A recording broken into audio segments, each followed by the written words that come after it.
Hello, everybody. Welcome back. Another episode, Her Business, Her Voice, Her Conversation. Well, as promised, once a month, I am bringing you the story of someone who's gone through the great resignation, the reshuffle, or maybe, just maybe, they have reinvented themselves and they want to come on and tell their story. Who can tell a story like the person who's been there, done that, doing it? So today I have Ashley Goode. She is a young lady, but let me tell you, she has a plan. She's executing it, and her story is just downright exciting. So, welcome, Ashley, and just jump right in. Tell us your story. Who are you, dear lady, and why we need to be on the lookout for you? Yeah, so thank you so much for having me. I'm excited to talk to everyone. So I'm Ashley Goode. I'm a serial entrepreneur. I have a little bit of all types of businesses, but mainly I have a marketing agency where I help brands build their platform on social media. Right now in the area of social media, when it comes to Instagram, Facebook, TikTok, that area. We also help, launch websites and as well as launch marketing plans as well. And outside of that, I'm currently in the process of building a startup company for a co-working space for women of color called the Boss Lounge Collective. So that's who I am. My story. Yeah, yeah. My story. Before you get into Yeah. your story, tell Okay. the people what wonderful city you are building after Boss Lounge. I'm sure it's going to stay digital, but you're probably going to get brick and mortar. What city needs to be on the lookout for that Yes, great yes. business? So Charlotte, North Carolina, y'all gonna be on the lookout for the co-working space. Right now we're digital, but we are trying to crowdfund to open it in Charlotte. So that's the first location. I'm hoping to extend, across the US, but that is where the baby is gonna be born for right now. That works. That works. Tell us all about yourself. Yeah, so my story of the Great Resignation was honestly just spur of the moment. I knew I always wanted to do it. I didn't know it was going to be right away as fast as it was.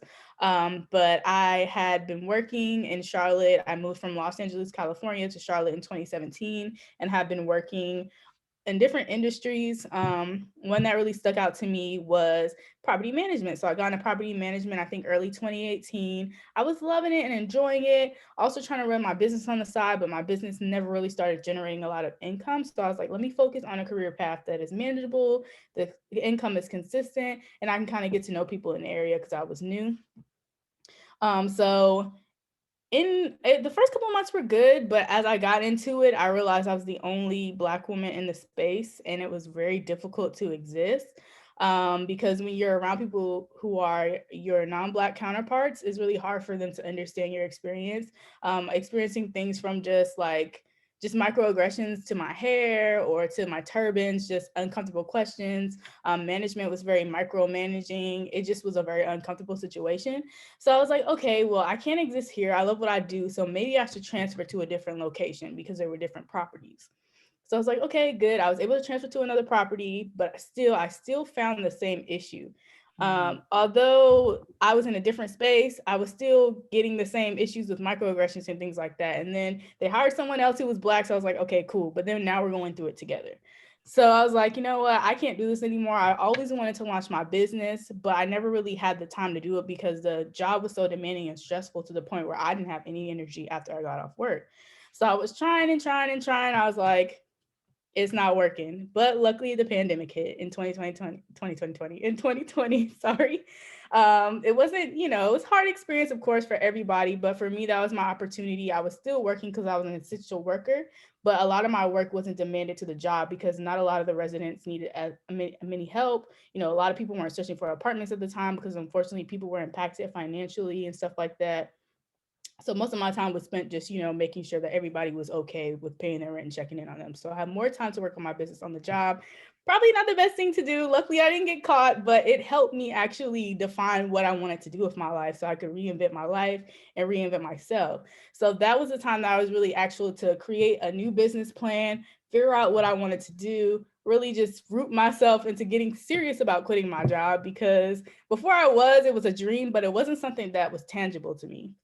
So finally, towards the end of 2020, I was like, all right, can't go into another year of this job.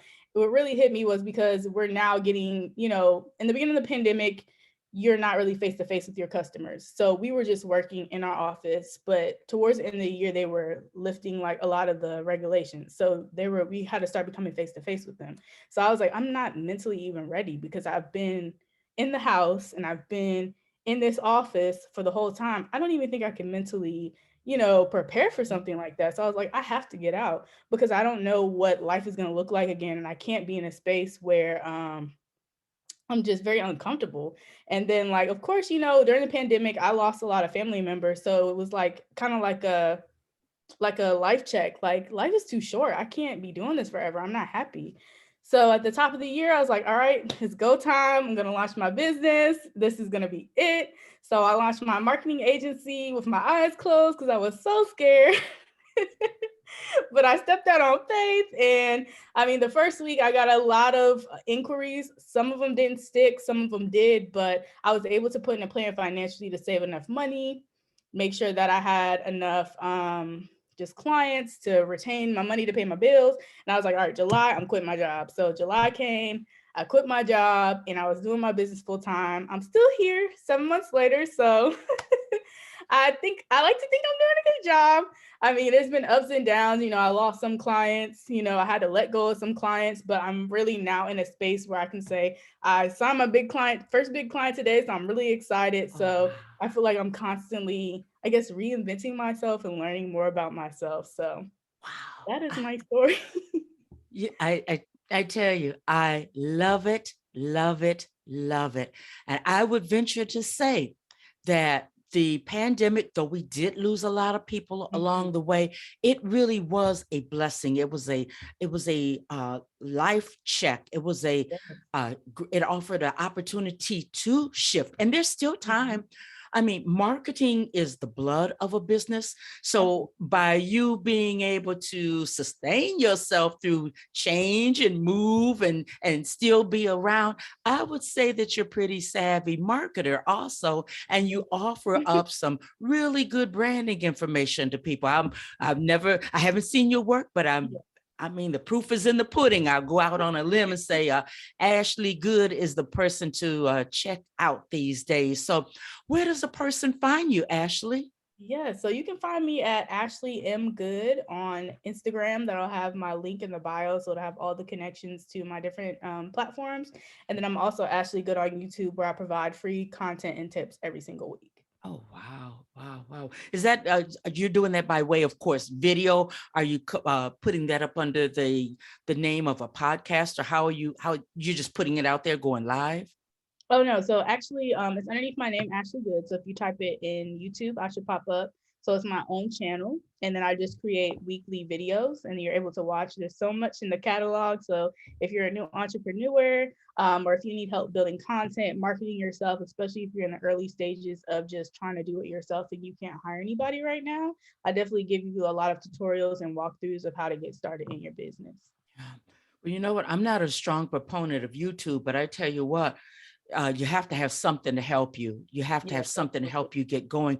And before I let you go, you made mention of your co-working space, the Boss Lounge Collective. Yes. And while it's digital, while you're looking for, and it's going to its formative stages, what are your feelings on us being able to support each other, especially women of color in business? How important is that? How mandatory is that? Yes, I like that word, mandatory. I think it's mandatory because we don't have, I'm not going to say we don't have support, but looking at history, it's lackluster when it comes to supporting the Black woman, even within our own community, which could be very trivial. So I think all we got is us for real. Like, if you have to support your sister, because if she doesn't have anybody in her corner, let alone in society, how can she thrive? Yeah. I think it's just connection is important. Like, just having somebody to talk to when you're down, having somebody to bounce ideas off of when you want to start a new business venture. Like, it's so important to pour into each other and support each other. So that way we can continue to move forward and, not be Yeah. stagnant in our lives.